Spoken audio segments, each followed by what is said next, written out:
امریکہ اور ایران نے جنگ کے خاتمے کی راہ ہموار کرنے کے لیے 2 ہفتے کی جنگ بندی پر اتفاق کیا ہے۔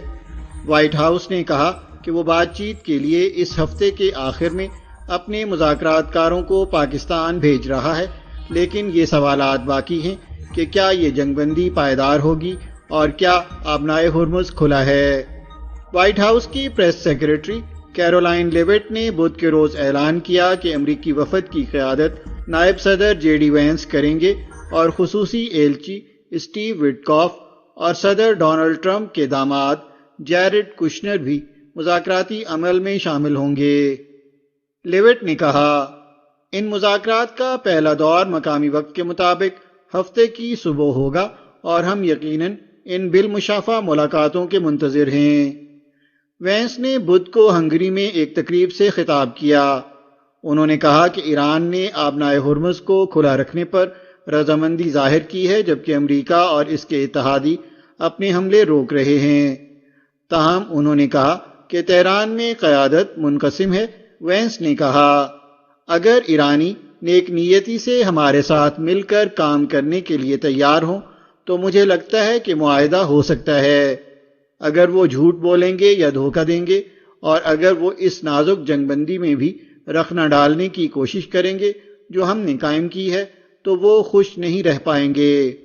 وال اسٹریٹ جرنل نے رپورٹ کیا ہے کہ ایرانی حکام نے آبنائے ہرمز کے ارد گرد لنگر انداز بحری جہازوں کو ایک پیغام بھیجا ہے۔ اس میں کہا گیا ہے کہ آبنائے سے گزرنے کے لیے پاسداران انقلاب اسلامی کے تحت آنے والے یونٹوں سے اجازت لینا ابھی بھی ضروری ہے۔ پیغام میں خبردار کیا گیا ہے کہ اجازت نامہ نہ رکھنے والے جہازوں کو تباہ کر دیا جائے گا۔ ایران کی فارس نیوز ایجنسی نے کہا ہے کہ لبنان پر اسرائیلی حملوں کے بعد آبنائے ہرمز کے ذریعے تیل کے ٹینکروں کی آمد و رفت روک دی گئی۔ اس نے کسی ذریعے کا حوالہ نہیں دیا اور تفصیلات ابھی تک واضح نہیں ہیں۔ تاہم وائٹ ہاؤس نے اس رپورٹ کو غلط قرار دے کر مسترد کر دیا۔ اس نے زور دیتے ہوئے کہا کہ ایسا کوئی بھی عمل مکمل طور پر ناقابل قبول ہوگا۔ اسرائیلی دفاعی افواج IDF نے بدھ کے روز اعلان کیا کہ انہوں نے لبنان میں حزب اللہ کے 100 سے زیادہ ہیڈ کوارٹرز اور اڈوں پر حملہ کیا ہے۔ حملے ایسے وقت ہوئے جب اسرائیلی رہنماؤں کا کہنا ہے کہ لبنان امریکہ اور ایران کے جنگ بندی معاہدے میں شامل نہیں۔ اسرائیلی وزیر دفاع اسرائیل کاٹز نے کہا، IDF نے لبنان بھر میں حزب اللہ کے ہیڈ کوارٹرز پر اچانک حملے کر کے سینکڑوں دہشت گردوں کو ہلاک کر دیا ہے۔ یاد رہے کہ اس شیعہ مسلم گروپ کو ایران کی حمایت حاصل ہے۔ کاٹز نے مزید کہا کہ اسرائیلی دفاعی افواج لبنان میں بھرپور کارروائیاں جاری رکھیں گی۔ لبنان کی سرکاری خبر رساں ایجنسی نے اطلاع دی ہے کہ حملوں میں 180 سے زائد افراد ہلاک اور تقریباً 900 زخمی ہوئے ہیں۔ ایران کی سپاہ پاسداران انقلاب اسلامی سے وابستہ تسنیم نیوز ایجنسی نے ذرائع کے حوالے سے کہا ہے کہ اسرائیلی حملے جنگ بندی کی خلاف ورزی ہیں۔ ان کا کہنا تھا کہ اگر حملے جاری رہے تو ایران معاہدے سے الگ ہونے پر غور کرے گا۔ پاکستانی وزیر اعظم شہباز شریف جنگ بندی میں ثالثی کر رہے ہیں۔ انہوں نے کہا کہ لبنان بھی جنگ بندی میں شامل ہے، لیکن وائٹ ہاؤس کی پریس سیکرٹری کیرولائن لیوٹ نے ایک نیوز بریفنگ میں کہا کہ لبنان فی الوقت جنگ بندی معاہدے کا حصہ نہیں۔ جاپانی وزیر اعظم تاکائچی سانائی نے ایرانی صدر مسعود پزشکیان سے ٹیلی فون پر بات چیت کی ہے۔ انہوں نے ایرانی رہنما کو جاپان کے اس موقف سے آگاہ کیا کہ کشیدگی میں فوری کمی سب سے اہم ہے۔ انہوں نے آبنائے ہرمز میں محفوظ جہاز رانی کو یقینی بنانے پر شدید زور دیا۔ تاکائچی نے بدھ کی سحر تقریباً 25 منٹ تک پزشکیان سے بات کی۔ تاکائچی نے اپنی رائے کا اظہار کرتے ہوئے کہا کہ امریکہ اور ایران کے درمیان 2 ہفتے کی جنگ بندی کے معاہدے کو جاپان مثبت پیش رفت سمجھتے ہوئے اس کا خیر مقدم کرتا ہے۔ انہوں نے اس امید کا بھی اظہار کیا کہ آبنائے ہرمز میں محفوظ جہاز رانی کو یقینی بنانے سمیت صورتحال میں بہتری کے لیے عملی اقدامات کیے جائیں گے اور سفارتکاری کے ذریعے جلد حتمی معاہدے تک پہنچا جائے گا۔ تاکیچی نے اس بات پر زور دیا کہ عالمی نقل و حمل اور بین الاقوامی سطح پر بنی نوع انسان کی بھلائی کے لیے آبنائے ہرمز ایک کلیدی حیثیت رکھتی ہے۔ انہوں نے جاپان سے متعلقہ بحری جہازوں سمیت تمام ممالک کے جہازوں کے لیے آبنائے ہرمز میں سفر کو جلد از جلد محفوظ بنانے پر زور دیا۔ وزیر اعظم نے اس جاپانی شہری کا بھی ذکر کیا جسے ایرانی حکام نے حراست میں لے رکھا تھا اور پیر کو ضمانت پر رہا کیا ہے۔ انہوں نے یہ کہتے ہوئے کہ شہری کی رہائی ضمانت پر ہوئی ہے زور دیا کہ معاملے کو حتمی طور پر حل کیا جائے۔ اطلاعات کے مطابق پزشکیان نے تاکائچی کو موجودہ صورتحال پر ایران کے موقف سے آگاہ کیا۔ دونوں رہنماؤں نے اپنے رابطے جاری رکھنے پر اتفاق کیا۔ گفتگو کے بعد تاکائچی نے نامہ نگاروں کو بتایا کہ جاپانی حکومت بین الاقوامی برادری کے ساتھ قریبی رابطہ کاری کرتے ہوئے سفارتی کوششوں میں مصروف ہے۔ انہوں نے کہا کہ وہ اور ان کی حکومت ہر سطح پر فعال کوششیں جاری رکھیں گے۔ 8 اپریل کو پاکستانی وزیراعظم شہباز شریف نے کہا کہ متنازع علاقے کے اندر متعدد مقامات پر فائر بندی معاہدے کی خلاف ورزیاں ہوئیں جس سے امن عمل کو نقصان پہنچا ہے۔ انہوں نے تمام فریقین پر زور دیا کہ وہ طے شدہ 2 ہفتوں کی فائر بندی پر عمل درآمد کریں اور تنازع کے پرامن حل کو فروغ دیں۔ وائٹ ہاؤس کی پریس سیکرٹری کیرولین لیٹ نے 8 تاریخ کو ایک پریس کانفرنس میں کہا کہ صدر ڈونلڈ ٹرمپ نے ایران کے ساتھ براہ راست مذاکرات کا نیا دور شروع کرنے کے لیے امریکی نائب صدر جے ڈی وینس کی قیادت میں ایک اعلیٰ سطح وفد پاکستان کے دارالحکومت اسلام آباد بھیجنے کا فیصلہ کیا ہے۔ لیوٹ نے کہا کہ زیر گردش نام نہاد 10 نکاتی فائر بندی منصوبہ امریکہ کے لیے قابل قبول مذاکراتی بنیاد نہیں ہے۔ ایران نے ایک ترمیم شدہ اور مکمل طور پر مختلف تجویز پیش کی تھی جسے مذاکرات کی بنیاد بنایا جا سکتا ہے۔ اسی دن ایرانی پارلیمنٹ کے اسپیکر کالیبیف نے کہا کہ ایران کی فائر بندی کے 10 شرائط میں سے 3 اہم شقوں کی خلاف ورزی کی گئی ہے۔ انہوں نے اس بات پر زور دیا کہ مذاکرات کے اس بنیادی فریم ورک کی ایران امریکہ مذاکرات شروع ہونے سے پہلے ہی کھلی خلاف ورزی کی گئی۔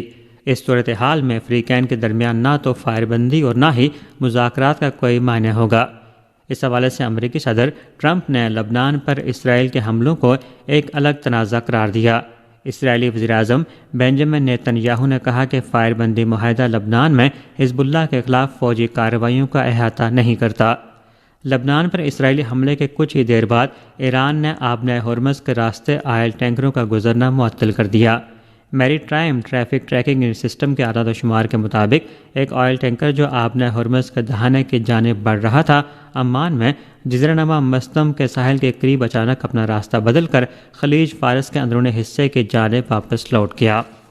مقامی وقت کے مطابق 9 اپریل کو لبنان کے وزیراعظم نواب سلام نے اعلان کیا کہ اسی دن ملک بھر میں یوم سوگ منایا جائے گا تاکہ اسرائیلی حملوں میں جاں بحق اور زخمی ہونے والے بے گناہ شہریوں کو خراج عقیدت پیش کیا جا سکے۔ انہوں نے زور دیا کہ وہ عرب ممالک کے رہنماؤں اور بین الاقوامی حکام کے ساتھ مشاورت جاری رکھیں گے اور لبنان کی سیاسی اور سفارتی طاقت کو بروئے کار لائیں گے تاکہ اسرائیلی حملوں کو روکا جا سکے۔ مقامی وقت کے مطابق 8 اپریل کو لبنان کے سول ڈیفنس ایجنسی کی رپورٹ کے مطابق اسرائیل نے اس دن لبنان کے مختلف حصوں میں بڑے پیمانے پر فضائی حملے کیے جن کے نتیجے میں کم از کم 254 افراد ہلاک اور 1165 زخمی ہوئے۔ اقوام متحدہ کے سیکرٹری جنرل کے نائب ترجمان نے اسرائیل کی جانب سے لبنان پر نئے حملوں کے آغاز پر سخت رد عمل دیتے ہوئے کہا کہ اقوام متحدہ لبنان کے مختلف علاقوں میں کیے گئے ان حملوں کی شدید مذمت کرتا ہے جن کے نتیجے میں بڑی تعداد میں شہری ہلاک اور زخمی ہوئے۔ اقوام متحدہ نے تمام فریقوں سے مخاصمانہ اقدامات بند کرنے اور سیکیورٹی کونسل کی قرارداد نمبر 1701 کے مکمل نفاذ کے لیے دوبارہ پرعزم ہونے کا مطالبہ کیا۔ 9 اپریل کو چینی وزارت خارجہ کی معمول کی پریس بریفنگ میں ترجمان ماؤننگ نے کہا کہ لبنان کی خود مختاری اور سلامتی کو نقصان نہیں پہنچنا چاہیے اور شہریوں کی جان و مال کا تحفظ یقینی بنایا جانا چاہیے۔ چینی ترجمان نے متعلقہ فریقوں سے اپیل کی کہ وہ تحمل اور ضبط کا مظاہرہ کریں اور خطے میں کشیدگی کم کرنے کے لیے اقدامات کریں۔ دوسری جانب پاکستان کی وزارت خارجہ نے بھی 9 اپریل کو جاری بیان میں اسرائیل کی جانب سے لبنان پر جاری حملوں کی سخت ترین الفاظ میں مذمت کی۔ پاکستانی وزارت خارجہ کے مطابق اسرائیل کے اقدامات خطے میں امن و استحکام کے لیے عالمی کوششوں کو نقصان پہنچا رہے ہیں اور یہ بین الاقوامی قانون اور بنیادی انسانی اصولوں کی کھلی خلاف ورزی ہیں۔ مقامی وقت کے مطابق 8 اپریل کی شام ہزاروں جاپانی شہریوں نے جاپانی پارلیمنٹ کے سامنے احتجاجی مظاہرہ کیا، جس میں جاپانی حکومت کی جانب سے آئین میں ترمیم اور عسکری توسیع کے مسلسل اقدامات پر شدید احتجاج اور عدم اطمینان کا اظہار کیا گیا۔ جاپانی پارلیمنٹ نے 7 تاریخ کو مالی سال 2026 کے بجٹ کی منظوری دی، جس میں دفاعی اخراجات 9 ٹریلین ین سے تجاوز کر گئے ہیں۔ اس کے علاوہ جاپانی حکومت جلدی دفاعی ساز سامان کی منتقلی کے 3 اصول اور اس کے استعمال کے رہنما نکات میں ترمیم کرنے کا منصوبہ بھی رکھتی ہے، تاکہ جاپان کی جانب سے بیرون ملک اسلحے کی برآمدات پر عائد پابندیوں میں نرمی کی جا سکے۔ مظاہرین کا کہنا تھا کہ یہ اقدامات جاپان کے آئین کے امن پسند اصولوں کے منافی ہیں اور خطے میں کشیدگی کو مزید بڑھا سکتے ہیں۔ مظاہرین نے اس بات پر زور دیا کہ جاپانی آئین کے آرٹیکل 9 کی موجودگی کی بدولت ہی جاپان پچھلے 80 برسوں سے جنگ میں ملوث ہونے سے بچا رہا ہے۔ انہوں نے مزید کہا کہ اس وقت بہت سے شہری معاشی مشکلات کا شکار ہیں، لہذا حکومت کو چاہیے کہ ٹیکس آمدن کو عوامی فلاح و بہبود پر خرچ کرے، نہ کہ دفاعی بجٹ میں اضافے پر۔ مظاہرین نے آئین میں منفی سمت میں ترمیم اور جاپان کی موجودہ سیاسی سمت کو تبدیل کرنے کی سختی سے مخالفت کی۔ اسلام آباد میں ہونے والے امن مذاکرات کے تناظر میں پاکستان اس وقت عالمی توجہ کا مرکز بنا ہوا ہے۔ اس اہم سفارتی پیش رفت کے دوران وزیر اعظم محمد شہباز شریف کو اہم عالمی رہنماؤں کی جانب سے متعدد ٹیلی فون کالز موصول ہوئیں۔ وزیر اعظم سے قطر کے امیر، شاہ بحرین، لبنان اور اٹلی کے وزرائے اعظم، آسٹریا اور جرمنی کے چانسلر نے رابطہ کیا۔ عالمی رہنماؤں نے گفتگو کے دوران وزیر اعظم محمد شہباز شریف کو پاکستان کی کامیاب سفارتی کوششوں پر مبارکباد دی۔ پاکستان کی سفارتی کاوشوں نے ایران اور امریکہ کے درمیان جنگ بندی کے حصول میں کلیدی کردار ادا کیا، جس کے نتیجے میں دونوں ممالک کے درمیان مذاکرات کی راہ ہموار ہوئی۔ وزیر اعظم محمد شہباز شریف کو اٹلی کی ہم منصب جارجیا میلونی کی جانب سے ٹیلی فون کال موصول ہوئی۔ گفتگو کے دوران اطالوی وزیر اعظم نے امریکہ اور ایران کے درمیان جنگ بندی اور مذاکرات کی بحالی کے لیے پاکستان کی کامیاب سفارتی کوششوں کو سراہا۔ انہوں نے وزیر اعظم کو اسلام آباد میں امریکہ اور ایران کے درمیان ہونے والے آئندہ امن مذاکرات کی میزبانی پر مبارکباد بھی دی۔ علاقے میں امن اور استحکام کے لیے پاکستان کے مخلصانہ عزم کو اجاگر کرتے ہوئے شہباز شریف نے وزیر اعظم میلونی سمیت یورپی اور بین الاقوامی رہنماؤں کی جانب سے پاکستان کی امن کوششوں کی حمایت میں جاری مشترکہ اعلامیے کا خیر مقدم کیا۔ دونوں رہنماؤں نے لبنان میں جاری کشیدگی پر بھی گہری تشویش کا اظہار کیا۔ دونوں جانب سے اس بات پر اتفاق کیا گیا کہ مزید کشیدگی کو روکنے اور خطے میں دیرپا امن و استحکام کے قیام کے لیے مربوط بین الاقوامی کوششیں ناگزیر ہیں۔ پاکستان نے لبنان کے خلاف جاری اسرائیلی جارحیت کی شدید ترین الفاظ میں مذمت کی ہے، جس کے نتیجے میں بے گناہ شہریوں کی جانوں کا ضیاع اور بنیادی ڈھانچے کی بڑے پیمانے پر تباہی ہوئی ہے۔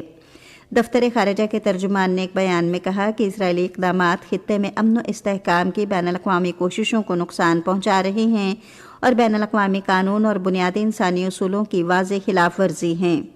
انہوں نے کہا کہ پاکستان عالمی برادری سے مطالبہ کرتا ہے کہ وہ لبنان کے خلاف اسرائیلی جارحیت روکنے کے لیے فوری اور ٹھوس اقدامات کرے۔ روس اور یوکرین نے اس ہفتے کے آخر میں ایسٹر کے موقع پر جنگ بندی پر اتفاق کر لیا ہے۔ روسی صدر ولادیمیر پوٹن نے جنگ بندی کا اعلان کرتے ہوئے کہا کہ انہوں نے فوج کو اس ہفتے کے آخر میں تمام محاذوں پر فائر بندی کا حکم دے دیا ہے۔ یوکرین کے صدر ولادیمیر زیلنسکی نے ایکس پر پوسٹ کیا کہ یوکرین ہم آہنگ اقدامات کے لیے تیار ہے۔ پاکستان سپر لیگ میں گزشتہ رات کراچی میں کھیلے گئے میچ میں پشاور زلمی نے کراچی کنگز کو 159 رن سے شکست دے دی۔ پہلے بیٹنگ کرتے ہوئے پشاور زلمی نے مقررہ 20 اوورز میں 3 وکٹوں کے نقصان پر 246 رنز بنائے۔ جواب میں کراچی کنگز کی ٹیم 16.1 اوورز میں صرف 87 رنز بنا کر آؤٹ ہو گئی۔ اور اب موسم۔ ملک کے بیشتر حصوں میں آئندہ 12 گھنٹوں کے دوران موسم مجموعی طور پر خشک رہنے کا امکان ہے، تاہم شمال مشرقی بلوچستان اور زیریں خیبر پختونخوا میں تیز ہواؤں اور گرج چمک کے ساتھ کہیں کہیں بارش کا امکان ہے۔ اس دوران چند مقامات پر ژالہ باری بھی ہو سکتی ہے۔ آج صبح ریکارڈ کیا گیا بعض بڑے شہروں کا درجہ حرارت: اسلام آباد اور Gilgit 14 degree centigrade, Lahore 17، Karachi 26، Peshawar 14، Quetta اور Muzaffarabad 13، Murree 5 degree centigrade. Srinagar, Pulwama اور بارہ میں مطلع جزوی طور پر ابرآلود رہنے اور بارش کا امکان ہے، جبکہ اننت ناگ، شوپیاں، لیہ میں مطلع جزوی طور پر ابرآلود رہنے کی توقع ہے۔ آج صبح ریکارڈ کیا گیا درجہ حرارت: سری نگر، پلوامہ اور بارہ میں 5 degree centigrade, Jammu 13، Leh -3، Anantnag اور شوپیاں 4 ڈگری سینٹی گریڈ۔